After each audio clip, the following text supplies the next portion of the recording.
Você sabe o que é Bitcoin? Em menos de 10 anos, essa moeda digital movimentou quase 26 bilhões de dólares. Apesar do crescimento, esse mercado ainda não é regulamentado. E tem muita gente ganhando dinheiro com esse investimento. Mas será seguro? A carteira está vazia, mas o celular pode acumular moedas digitais. Elas estão em alta. Só este ano o Bitcoin teve valorização de 64%. O Marcelo virou um usuário, trocou o mundo do dinheiro real, o mercado financeiro, por uma empresa que ensina a usar as chamadas criptomoedas. E uso ele basicamente para fazer transações comerciais de algum tipo de curso, algum produto, algum serviço. A exemplo do Bitcoin, outras 800 moedas virtuais circulam no mundo. Mas será que é seguro? Existe sim risco e a tendência é que quanto mais ela for comercializada, mais pessoas investirem nesse setor e começar a haver uma regulamentação desse setor, ela deve ficar mais segura para o investidor. O crescimento das criptomoedas, como o Bitcoin, se deve muito a investidores e a transações financeiras. Para que elas sejam cada vez mais usadas no dia a dia, por exemplo, para entrar numa loja e comprar uma roupa, vai depender muito do comércio em geral começar a aceitar esse tipo de moeda. No Brasil existem poucos lugares, mas no Japão virou moda após o reconhecimento oficial como moeda pelo governo de Tóquio. Mas nos demais países, como não tem lastro, ao contrário de uma moeda tradicional, e não é regulamentada nem fiscalizada, depende da confiança dos usuários. Você tem uma moeda estável, segura, que não depende de governos, que não está sujeito a confiscos, que não está sujeito à volatilidade política. O que o governo devia fazer é descriminalizar e modernizar o tratamento que dá ao câmbio, da mesma forma que ele dá a outras mercadorias no país. E para falar sobre o Bitcoin, recebemos o jornalista especializado em tecnologia, Etevaldo Siqueira, e Diego Barreto, professor na Casa do Saber e mestre pelo IMD, Escola de Negócios Suíça. E você pode participar com suas perguntas e comentários pelo Facebook e pelo Twitter. Diego, Etevaldo, obrigada por aceitar o nosso convite, para nos ajudar a entender, melhor esse universo aí do Bitcoin. Por que é uma moeda importante que vale a pena, sim, explicar, vale a pena aqui chamar a atenção? Ela representa uma quebra de paradigmas, um salto tecnológico tão importante quanto foi o nascimento da internet ou o nascimento de invenções importantes na história da humanidade. Com a diferença que ela é quase que a realização de uma utopia. Eu diria, por exemplo, que não foi a única moeda virtual que se pensou na humanidade, mas na medida em que ela veio acompanhada de um sistema de registro que se chama blockchain, que dá a ela, pelo menos até agora, do ponto de vista teórico, uma segurança quase que inviolável, à prova de fraude. Então, isto ganha uma significação muito diferente, pelas perspectivas, pelas aplicações e por tudo aquilo que nós podemos discutir em detalhes daqui para frente. Um outro viés extremamente importante do motivo de entender o Bitcoin nesse momento é que o mundo passa por uma revolução em termos de em relação a como as transações se dão entre as pessoas, Basicamente, você tem duas grandes quebras de paradigma. Um é a figura do intermediário e o outro é a figura da credibilidade, ou a conceituação da credibilidade. Se a gente pegar exemplos simplistas como o Airbnb, Uber, entre outros grandes avanços nos últimos 5, 10 anos, eles nada mais são do que, em conceito, o que o Bitcoin está fazendo. É você tirar o famoso intermediário que agregava muito pouco valor e colocava muito custo nas transações. Por outro lado, você tem uma revolução no conceito da credibilidade, Os bancos, ao longo dos séculos, eles se estruturaram em torno da credibilidade, Os bancos, de forma geral, começam com grandes famílias em determinados países ou com o próprio Estado, dizendo: eu sou uma pessoa que tenho credibilidade, confie o seu dinheiro em mim. A internet tem revolucionado isso. Você aceita alugar algo no Airbnb porque você acredita naquela plataforma, você acredita na contraparte que aquela plataforma aceita. Então existe uma quebra de paradigma. Estamos mais uma vez rumo a outra grande mudança, Que a internet tem trazido aí uma velocidade muito impressionante. Mas assim, eu confesso que pesquisando hoje sobre Bitcoin para entender melhor, apareceram ali vários termos que eu acho que vale a pena aqui, O Etevaldo já colocou aqui, blockchain, que vale, nós já vamos explicar, mas o Bitcoin, de uma forma assim, didática, o que significa? Bom, é a moeda que são unidades de informação digital. Quer dizer, na realidade, o nome tem tudo a ver com a natureza da moeda, que é uma moeda virtual, no sentido que ela não é física, não é tocável, né? Nós não podemos armazenar como se armazenam moedas dentro de um cofre. Podemos armazenar da mesma maneira que nós armazenamos bits em um computador. Essa é a primeira semelhança.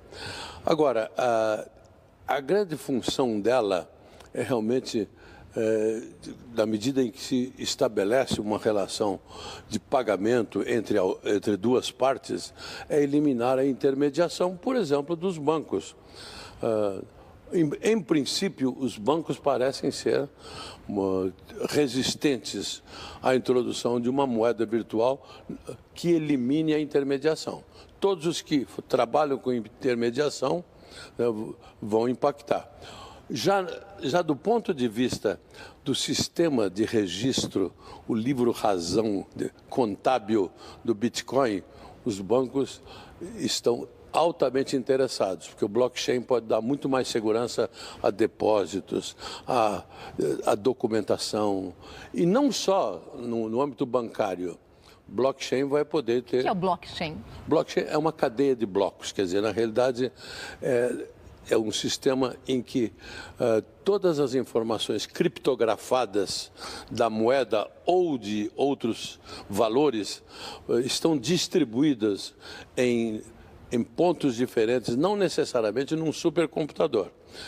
É muito mais uma estrutura de dados, né, virtual, quer dizer, e que tem uma segurança extraordinária. Por ser de uma criptografia ultra avançada, ela é muito resistente até aqui a fraude. Tá? Agora, vocês colocaram, não tem intermediário, né? Então, quem é? Eu estou interessado, então, em comprar bitcoins. Quem é que está do outro lado, então? Quem seria o banqueiro dessa história, né? A viabilização disso é exatamente o blockchain. Né? Então, o blockchain nada é mais do que um sistema que vai te permitir transacionar com outras partes dentro de um sistema que você é parte e que você colabora para a segurança dele. Então, quem está na parte de lá nada é mais do que uma pessoa física ou jurídica, literalmente com um computador, literalmente com um wallet, que é uma carteira virtual, possuindo moedas e que vai transacionar. Então, a brincadeira que eu gosto de fazer é como se você fizesse um câmbio daqui para um amigo que mora na Itália,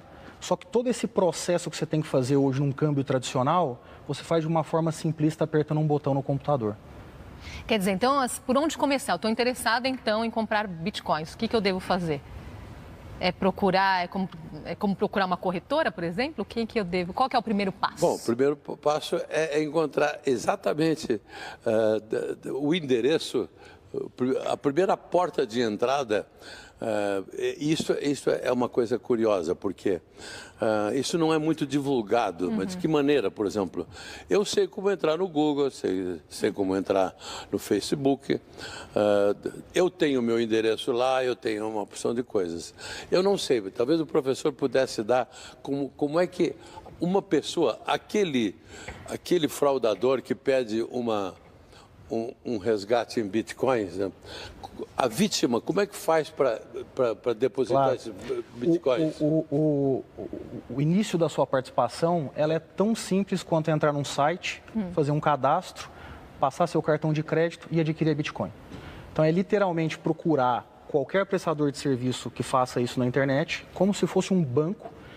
Você faz um cadastro com 10 informações pessoais, passa seu cartão de crédito dizendo eu quero comprar. Como entrar nesse site sabendo que é seguro? Isso de fato é, então, um site seguro para compra de bitcoins? Os principais sites do mundo já são sites populares. No Brasil, como se discute muito pouco, se transaciona muito pouco, ainda tem-se a impressão de que é algo um pouco marginalizado. Na verdade, não é. Mas qualquer pesquisa no Google, onde você escreva Bitcoin, comprar bitcoins, vai te endereçar para sites com muito respaldo. E a forma de você identificar a qualidade desse site é literalmente observar os comentários que existem na internet sobre ele. E é tudo muito simples. Eu diria que em 2 minutos é possível fazer a pesquisa, se cadastrar e comprar Bitcoin. Olha, as nossas equipes em várias capitais foram às ruas perguntar se as pessoas sabem o que é Bitcoin. Vamos ver. Você já ouviu falar em Bitcoin? Não. Bit o quê? Não sei não o que é isso. Tem ideia do que seja? Nem tenho ideia do que é isso aí. É a moeda da web. Eu tentei usar, só que tem que fazer alguns processos lá, aí acabei não usando. Nunca usei, mas tenho curiosidade de usar. Eu soube que nos últimos anos ela valorizou muito. Tem muita gente que investe no Bitcoin. Você ouviu falar aonde sobre ela? Eu ouvi quando houve uns roubos de uns hackers. Foi a primeira vez que eu ouvi falar. Você já utilizou? Não.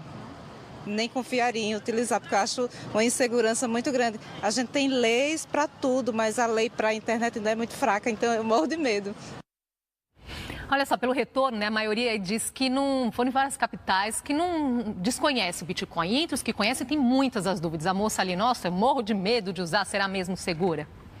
Bom, eu acho que, em primeiro lugar, como toda novidade, uma novidade numa área tão sensível, tão importante como a moeda, o valor econômico que ela pode ter, ela cria realmente resistências e dúvidas. Há muita gente que tem resistência contra antibióticos, ou tipos de terapias diferentes, baseado em uma opção de coisa. E agora imagine para a grande população, primeiro que não tem todas as informações sobre a tecnologia, sobre o grau de segurança, sobre os riscos. Que existem riscos, nós sabemos. Os riscos, até, por exemplo, quem está mais feliz hoje no mundo com o Bitcoin são os fraudadores que escapam, que podem pedir resgate, que não é absolutamente rastreável, tá certo? Não é verdade? Isso... Dar segurança, em primeiro lugar, ao fraudador, ao bandido, ao ladrão, era uma coisa que... É por isso que nesses cyberataques, então, os resgates têm sido pedidos, então, por meio dessa moeda. Exatamente. Né? O que é importante desmistificar é que, às vezes, associa-se muito o Bitcoin ao mercado negro, né? ao mundo marginalizado. Isso não deixa de ser uma verdade, mas esse é um processo idêntico ao que a moeda passou ao longo da história. Então, vamos pegar um exemplo simplista. Se você voltar 50 anos no tempo, uma pessoa era capaz de dar 2 cheques, tendo R$100 na conta e dando um cheque de R$100 cada um. Aquele que chegasse primeiro no banco com um cheque faria o desconto, o segundo encontraria uma conta sem saldo. Então, não é porque o cheque lá atrás tinha alguns problemas de segurança que o cheque deixou de ser um mecanismo muito importante na evolução do mercado financeiro. O Bitcoin passa exatamente por esse processo. Agora, como que as transações são feitas, então, por meio do dinheiro normal? Então, é a cotação do real no momento, é dessa forma como numa transação financeira comum? É assim que funciona? Digamos, as regras de valorização são inteiramente controladas dentro do Bitcoin, numa relação de oferta e demanda, tá certo? Então, você pode saber quanto está valendo o Bitcoin hoje em reais, em dólares, em mais euros. De R$8.000 hoje um Bitcoin, né? Essa é a cotação de hoje, do momento. E o rapaz até chamou a atenção ali na reportagem, falando, nossa, mas é uma moeda que valoriza muito. Então, só para a gente ter uma ideia, em maio valia R$5.000, em maio último, e agora R$8.000. Por que essa valorização tamanha? Porque ela parte de um estoque limitado, tá certo? Se você tem um estoque, mesmo que seja alguns bilhões, à medida que muito mais pessoas querem comprar, a cotação vai subindo. O que é natural dentro das regras monetárias ou da economia monetária ou da matemática financeira. Essa procura eleva. Esse não é o problema, esse, pelo contrário, é um grande atrativo para os investidores. Nós conhecemos, e talvez a gente vai mostrar aqui casos em que pessoas que investiram coisas ridiculamente pequenas, como poucos dólares, ficaram milionários. Né? E não é mágica nenhuma, não houve fraude, ninguém foi lesado, tá certo? Mas é um fato novo, revolucionário para o mundo todo hoje. Tá? Peguemos um tempo um pouco mais longo, né? Se a gente olhar o Bitcoin ao longo do tempo, desde a sua criação, a volatilidade ele é muito alta. Então, algumas pessoas olham com esse ângulo e dizem, nossa, a volatilidade é alta, o risco é muito grande. Outras pessoas olham com o ângulo de um período como você citou e parece ser um investimento extremamente atrativo. A realidade, a analogia que ela é muito importante, é que o Bitcoin hoje nada mais é do que um ativo que ainda tem baixa liquidez. E tudo que tem baixa liquidez tem uma volatilidade muito alta. Então, pegamos o exemplo do imóvel. Né? Um imóvel, no momento de baixíssima procura, para se vender, tem que se vender por muito barato. No momento em que a economia está extremamente aquecida num bairro que faz muito sentido para aquela região, para aquela população, o preço sobe muito rápido. Então, isso é típico de ativos ilíquidos. A tendência é que, à medida que o Bitcoin vá ganhando mais adeptos e vá ganhando mais liquidez, essas volatilidades tendem a ir diminuindo. É o mesmo exemplo de você comparar a volatilidade de uma moeda como o dólar e de uma moeda como o real. A tendência natural é que o real seja muito mais volátil que o dólar. Tem perguntas aqui chegando, nós vamos mostrar esse exemplo de quem ficou milionário também daqui a pouquinho. Okay. Vamos fazer uma pausinha agora, saia daí.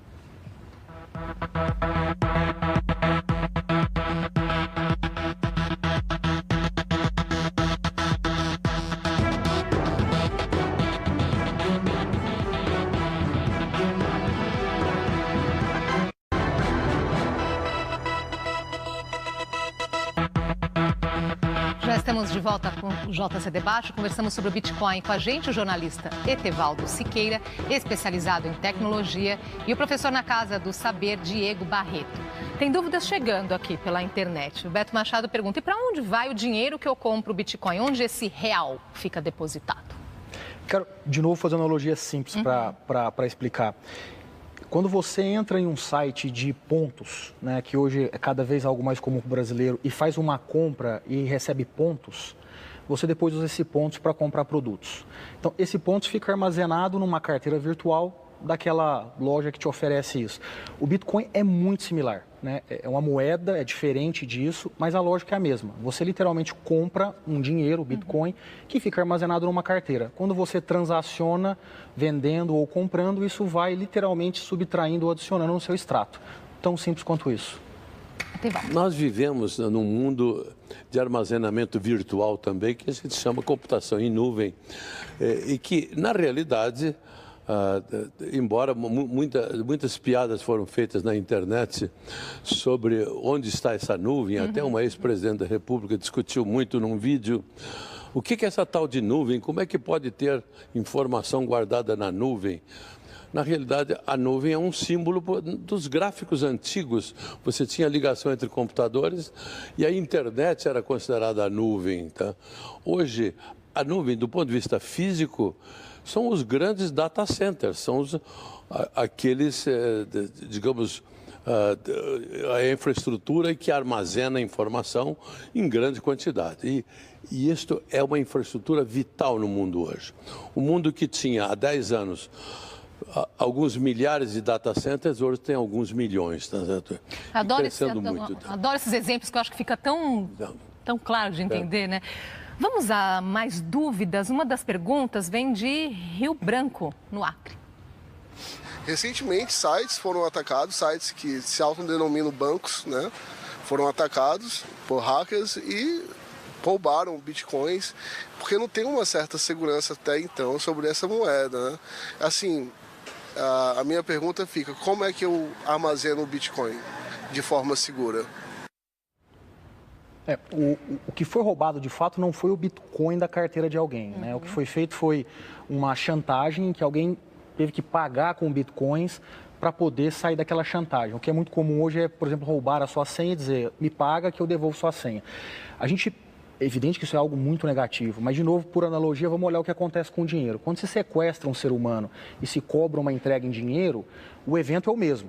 Então, o Bitcoin não é mais ou menos seguro. Ele vive uma experiência que é diferente da experiência do dinheiro. Sim. Se eu tivesse um Bitcoin e não tivesse um dinheiro ou um cartão de crédito na carteira, talvez eu não fosse assaltado na rua. Então, são só situações diferentes, mas eu não chamo ela de mais ou menos perigosa nesse momento. Vamos trazer mais uma dúvida? Que tipo de negócios ou serviços a gente pode fazer hoje, principalmente na internet, que rendam o Bitcoin para a gente? Que tipos de negócio? Bom, Tevaldo, por favor. Não, eu acho que já existe uma economia de bitcoins organizada mundialmente. Nós falamos no conteúdo de bilhões de dólares já armazenados. Existem empresas as pioneiras, as vanguardeiras, que já se organizaram. Isso está muito incipiente no Brasil ainda, mas não está na Europa, nos Estados Unidos e na Ásia, em alguns países mais desenvolvidos.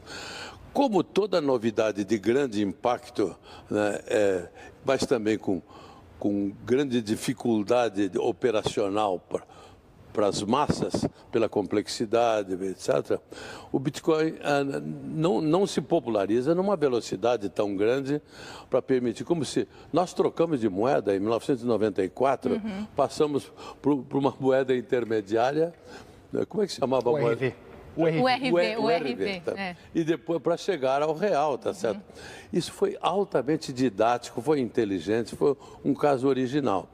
Talvez o mundo vai viver um processo parecido, eu não sei se em uma década ou duas, mas de nós convertermos todas as moedas em bitcoins. Tá? Aí desde que as escolas passam a ajudar, as pessoas vão ficar treinadas. Tá? Vou tentar fazer agora o que a gente chama de milagre do tempo. Tem muita pergunta aqui chegando. Edu Ferreira, é legal essa compra e venda aqui no Brasil? Ela não é regulamentada, então a discussão de legalidade ela é complexa. Ela não seria sob uma ótica só nacional, mas como o Bitcoin é uma discussão global, você em alguma instância pode dizer, eu estou negociando fora do Brasil. Então é uma discussão que está nas... Mas pode ser... Pode. A pessoa pode fazer essa transação sem ter... Consequências penais, por exemplo, pode. A Patrícia, ela pergunta, né? E como é que se faz na prática para aplicar e resgatar uma quantia de R$10 mil? Eu compro com um cartão de crédito? Como que eu resgato? Bom, já foi exatamente o exemplo que o professor deu, foi explicado. Você entrando no Google, na internet, você vai encontrar um caminho e vai pagar com o seu cartão de crédito. Pode ser que possa pagar com outros meios também, mas é o mais usual, tá? Nós prometemos aqui mostrar, né, como que as pessoas estão ganhando dinheiro com isso. Vou chamar aqui uma reportagem mostrando que $1.000 viraram 10 mil, que viraram 50 mil, depois 100 mil e que agora já ultrapassam $1 milhão. Tudo a partir de um investimento em bitcoins feito por um menino de 15 anos. Quando completou 12 anos, Eric Finman ganhou $1.000 de presente da avó. Fez um investimento certeiro em bitcoins, uma espécie de moeda virtual. Em 1 ano e meio, as aplicações viraram $100 mil. Com o dinheiro em mãos, o garoto pensou em uma maneira de ganhar seu primeiro $1 milhão. Criou a própria empresa. Startup promissora, a companhia é uma plataforma online que conecta estudantes e professores por meio de videoconferências. Um tipo de escola virtual. Em 2015, ele decidiu vender a companhia por 300 bitcoins, que na época valiam em torno de $60 mil. Pouco tempo depois, o jovem adquiriu mais 103 moedas, elevando o seu montante para 403 bitcoins, o que atualmente vale mais de $1 milhão e 130 mil.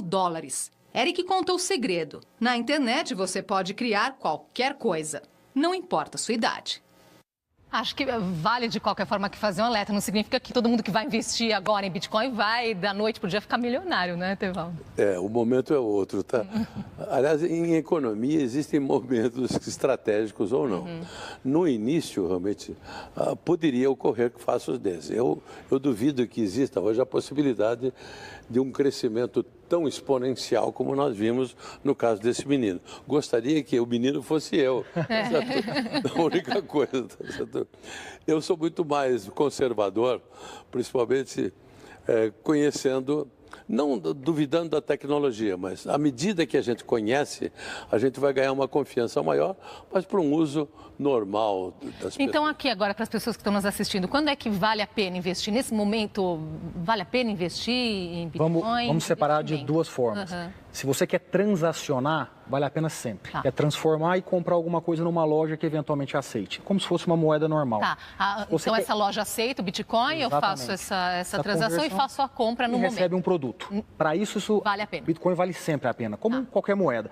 Para investir, no fundo, é uma questão de comparar com outras opções que você tem. Se você procura algo que tem um maior risco, mas ao mesmo tempo pode te dar um maior retorno e não tem uma outra opção comparável, é um ótimo investimento. Se por outro lado você gosta, por exemplo, de investir na Bolsa de Valores, você pode eventualmente não investir no Bitcoin, porque você encontra ali um investimento com um pouco mais de risco comparado com a renda fixa. Então é muito mais uma decisão de portfólio do que isoladamente optar pelo ativo. Que cuidados tomar? Todo cuidado primeiro, eu acho que é fundamental, a gente não tocou num ponto que é o comportamento do usuário, que na internet fornece seus dados com muita facilidade, senha, informações confidenciais, e depois se queixa que os dados foram roubados e que ele foi vítima de qualquer tipo de fraude.